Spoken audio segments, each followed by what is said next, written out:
ओकर भाव का बा ध्यान दिया जाई।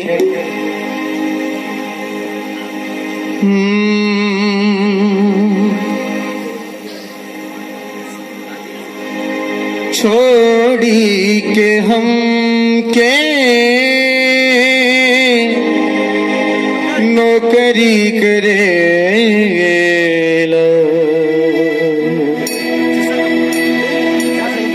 कितना रुपया तो पावेला।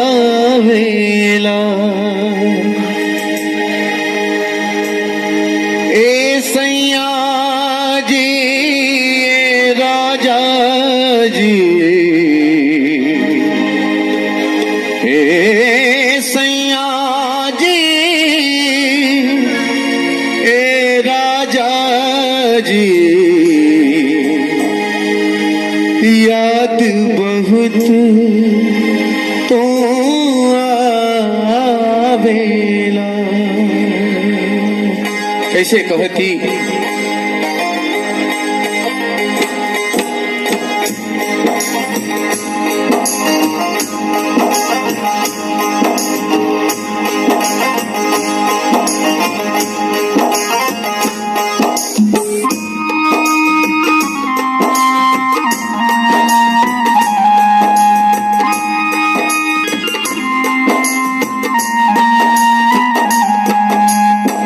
छोड़ी के हम के नौकरी करेला, कितना रुपया तो पावेला।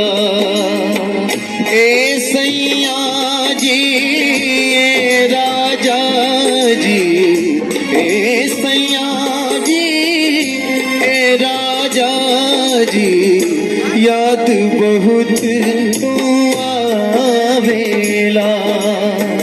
कितना रुपया तो पावेला।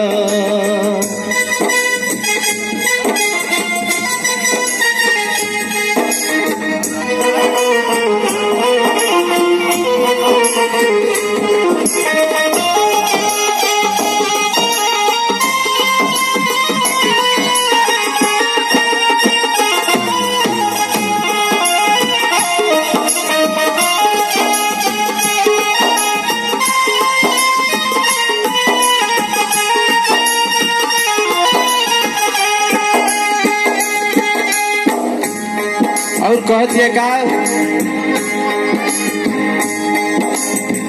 फुर्सत न मिले तो है लिखे के पतिया, ड्यूटी से अब ते तू धाले लखटिया।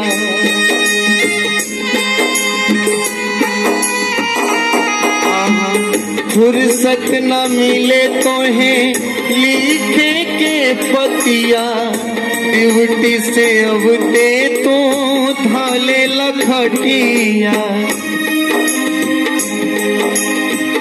जैसे जंगाल बिच कोहू के कोयलिया, जैसे जंगाल बिच कोहू के कोयलिया, हमरा के तू कोहू का वेला। ए सैया जी ए राजा जी, ए सैया जी ए राजा जी, याद बहुत तू आवेला। कितना रुपया तू पावेला।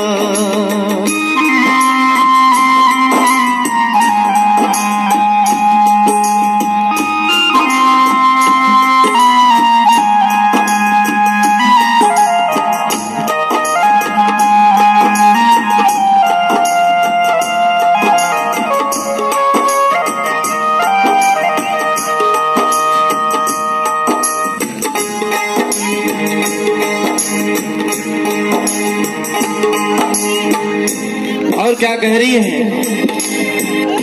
गवना करा के भवन से परैला, हम बिरहिनिया के पागल बनैला।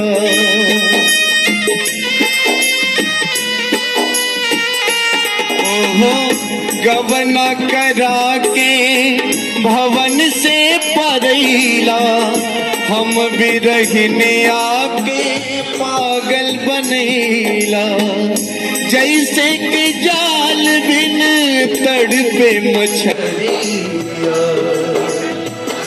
जैसे कि जाल बिन तड़पे मछलिया हमरा के तू तड़पावेला ए सैया जी ये राजा जी ए सैया जी ए राजा जी याद बहुत तू आवेला कितना रुपया तू पावेला छोड़ी के हम के नौकरी करेला छोड़ी के हम के नौकरी करेला कितना रुपया तू पावेला ए सैया जी ए राजा जी